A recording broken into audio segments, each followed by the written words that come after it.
Good morning everyone welcome to अवकाशे देवजानी आमी देवजानी और तुम्हारा सबाई निश्चय खूब खूब खूब भालो आछो और आमिओ मोटामुटी भालोई आछि। और प्रथमे तो एकटुखानी तुम्हादेर साथे शेयर करलाम सकालबेला आमार एटा नित्यदिनेर काज शुरू हयेछे।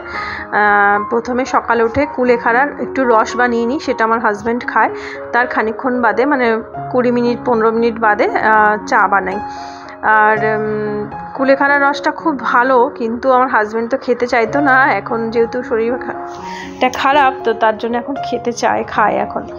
तो आगेर दिन रात्रिबेला कुलेखाड़ार पातागुलोके आमी माने एर आगेई धुए परिष्कार करे धुए और फ्रिजे रेखे दिएछिलाम। और ओखान थेके प्रतिदिन एकटुखानी निये आबार रात्रिबेला धुए मिक्सिर मध्य मिक्सिर कन्टेनारे माने जारेर मध्य रेखे रेडी रखी, सकालबेला उठे शुधु मिक्सिटा अन करी, तारपरे ओटा छेके निई।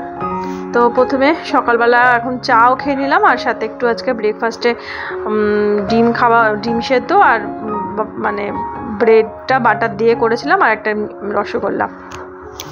तो डिमटा तो आमार हाजबैंड खेते भीषण भालोबाशे, एरकम हाफ बয়েল डिम खेते तो खूबই भालोबाशे, किन्तु এই কুসুমটাকে একটু এড়িয়ে চলছিল, কিন্তু এখন ওই শরীরের কথা ভেবে আবার খাওয়া হচ্ছে। হয়তো এরপরে আবার একটু কমে যাবে, 15 দিন বাদে ডাক্তারের কাছে গেলে তারপরে জানতে পারবো কি অবস্থাতে আছে। তো টিফিন তো খাওয়া হলো আর এখন দেখো বাইরে একদম খা রৌদ্র। তো কয়েকটা জিনিস কাচার ছিল, মানে মেশিনে অনেকগুলো জমে গেছিলো, তো এখন এগুলো সব কাঁচা হয়ে গেছে, এখন মেলে দিচ্ছি। আর ওদিকে দেখো ওই পদ্ম গাছে নতুন নতুন কি সুন্দর পাতা বেরোচ্ছে। পদ্ম গাছটা না এখনও মনে হচ্ছে যে গামলাটা উল্টে মাটিটা করে নিই আর দেখি, মানে গামলায় না ভর্তি শিকড় হয়ে গেছে, মানে কালো কালো যে শিকড় ওগুলো। তো আর ভাবলাম কি একটা বছরের গাছ কত আর মোটা আর মানে এটা তৈরি হবে, শিকড়টার কত আর পাবো, তো ওই জন্য আর তুললাম না, ভাবলাম থাকবে পরের বছরের জন্য রেখে দিই, দেখা যাক আবার কখন মুড হলো তো করলাম। কিন্তু ইচ্ছা করছে না, কারণ সব কটা পাতাই তো স্ট্যান্ডিং লিফ থাকলেই সেখান থেকেই মানে তার নিচ থেকেই ফুলের কুড়িটা আসে। দেখা যাক, সারও দেওয়া আছে, জলটাও পাল্টে দিচ্ছি। আসলে কী বলো তো, একটা বৃষ্টি যদি না হয়, বৃষ্টির জলটা না পেলে ঠিক পদ্ম গাছের জন্য মানে শান্তি হয় না ওদের। শুধু পদ্ম গাছ কেন, আরও অন্যান্য গাছেরও তাই। এখন তো কবে যে বৃষ্টি হবে বোঝারও উপায় মানে বুঝতে পারছি না। দিনের বেলা তো ভালো রৌদ্র থাকছে, আর বিকেল হলে না একটু মেঘ ভাসা একটা মেঘ হচ্ছে। তো দেখা যাক কবে বৃষ্টি হয়, বৃষ্টিটা হলে একটু শান্তিও পাই। তো অনেকগুলো লুঙ্গি জন্মেছিল আর আমার হাজব্যান্ড খালি বলছে অনেকগুলো কাঁচা দাওয়া করো। ঠিক আছে, তার তো অবশ্য একটা দিন একটা লাগে, মানে যেই একটা সপ্তাহ হয়ে যায় তার মাথা খারাপ হয়ে যায়। আর এইদিকে দুটো যে জামা, এই জামাগুলো কিন্তু শুকনো আছে। আসলে সারাদিনে না 3-4টে করে আমার জামা লাগে, তো ওই জন্য ওগুলো আর মেশিনে দিই না, প্রতিদিন আমি এমনি ধুয়ে মেলে দিই। কারণ বারে ওই মেশিনে দিলে না তখন আর কাচা হয় না, প্রতিদিন তো আর কাচি না। তো ওই জন্য কয়েকটা জামা মানে প্রতিদিনের যে নাইটিগুলো পরি বারে এমনিই ধুয়ে দিই। এই দেখো আমাদের কুট্টুস কি সুন্দর নিশ্চিন্ত মানে আম গাছের তলায় ছায়ার মধ্যে শুয়ে আছে। তো আজকে বাজার এসেছে, তো অনেকটা ব্যস্ত হয়ে গেছি জানো তো। বাজারে এসেছে আজকে নিয়ে আসা হয়েছে ট্যাংরা মাছ, আর চিকেনটা আনার কথা ছিল, চিকেন আনা হয়েছে। আর তার সাথে একটা মাছ আনা হয়েছে, সেটা চেলা, মানে পুকুরের যে চেলা। তো অনেক দিন বাদে পুকুরের চেলা দেখলাম, তো আমার হাজব্যান্ড আমাকে ফোন করে বললো যেরকম চেলা মাছ আছে নিয়ে যাব, কাটতে হবে। তা বললাম ঠিক আছে অল্প করে আনো। তো 200-250 আমি অনেকটা রাতে ভয়েস দিচ্ছি, আর আমার হাজব্যান্ড দেখো হাই তুলছে, সে আসলে ভূতের গল্প শুনছে। আর এই ভিডিওটা ভেবেই আছি আগামীকাল দেবো, তো দেখা যাক কখন দিতে পারি। আর কিছুটা চিকেন কিমা করে নিয়ে এসেছে, যাতে ওই চাউমিন বা এগ রোল বা তড়কা বা ঘুগনি কিছু বানালে দিতে পারি। তো আগেই ও বাজার যাওয়ার গেছিলো যখন, তখনই আমি এই পেস্টটা বানিয়ে নিয়েছিলাম মিক্সিতে। আর এই চিকেনটা যখন আসলো, এখন এগুলো সব ম্যারিনেট করে নিচ্ছি। আর ট্যাংরা মাছটাও কেটে নিয়েছি, কিন্তু আর একটা যে মাছ আনা আছে ওটা এখন তো ধোয়া হয়নি। তো আমার হাজব্যান্ড আমাকে বললো যে ওটা ধুইও না আজকে, অনেকটা সময় লাগবে। আর এদিকে যেহেতু মাংস হবে, তার সাথে একটু উচ্ছে, করলা আর আলু ভাজা। আর প্রায় সময় তো দেখো আলু এমনি দিয়ে আমি চিংড়ি মাছ বলছি, দেখো মাংস রান্না করি গোটা কাঁচা আলু দিয়ে। আজকে আবার অনেক দিন বাদে মানে ভেজেই করছি। আগে তো ভেজেই করতাম, মাঝে মাঝে আবার এখন কাঁচা আলু দিয়েও করি। কোনো হেরফের হয় না, দেখি প্রায় একই রকম টেস্ট লাগে। যাই হোক আজকে বানালাম। আসলে এই কড়াইটার মধ্যে না আগের দিন আমাদের যেহেতু শীতলা পুজোর ছিল, তখন না একটু পকোড়া ভেজেছিলাম, মানে ডালের বড়া ভেজেছিলাম। তো সেই জন্য অনেকটা তেল ছিল ওটার মধ্যে। ভাবলাম তাহলে একটু আলুটা আজকে ভেজে নিই, আর বাকিটাতে করলা ভেজে নেবো, করলা আলু। তো দেখো এখানে কিছুটা ম্যারিনেট করা কিমাটা ফ্রিজে রেখে দেবো।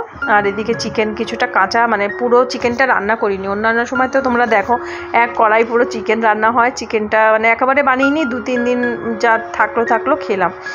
আর এখন ভাবছি না অল্প অল্প করেই বানাবো।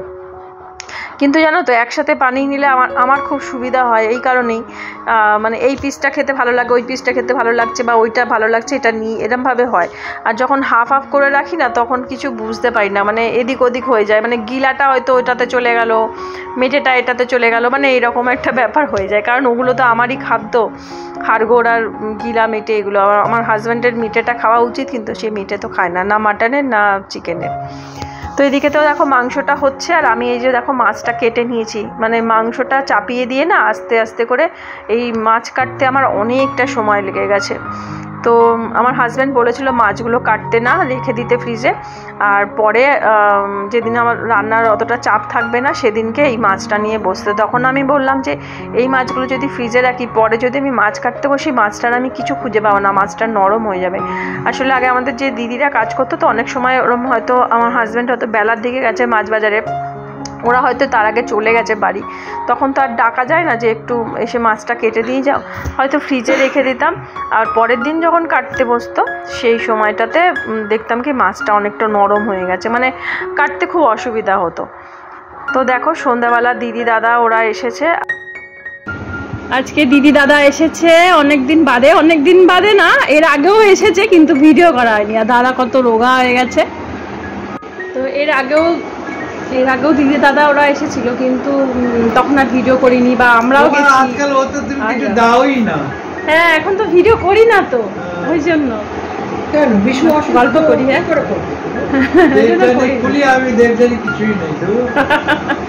আবার দেখি শুরু করবো, স্টার্ট করবো। তো দাদা ওরা এখন মাত্র চলে গেল। এই যে এখানে তন্দুরি রুটি অর্ডার দেওয়া হয়েছিল, আর এদিকে তরকা, মানে প্লেন তরকা। দাদা বললো যে প্লেন তরকা। তো এই, আর আমরা আজকে তো চিকেন রান্না করেছি, চিকেন দিদিকে একটু প্যাকিং করে দিলাম। আর এই আমরা এখন খাবো, একটু গরমে বসাবো এখন। তো এই তরকাটা আজকে খাওয়া হবে না, চিকেন দিয়ে তো খাবো। এটাকে এখন রেখে দেবো, যদি কালকে পারি তখন খাওয়া যাবে,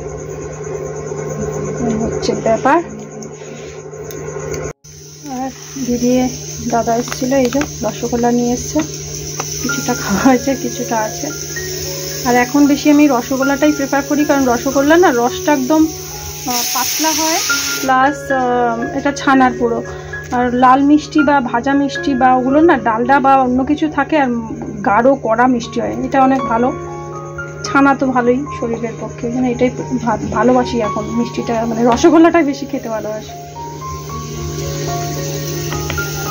তো হাজব্যান্ড তো অসুস্থ ছিল, তারপরে আর ভিডিও করা হয়নি। অনেক দিন বাদেই তোমাদের সাথে একটা ছোট্ট ব্লগ শেয়ার করলাম।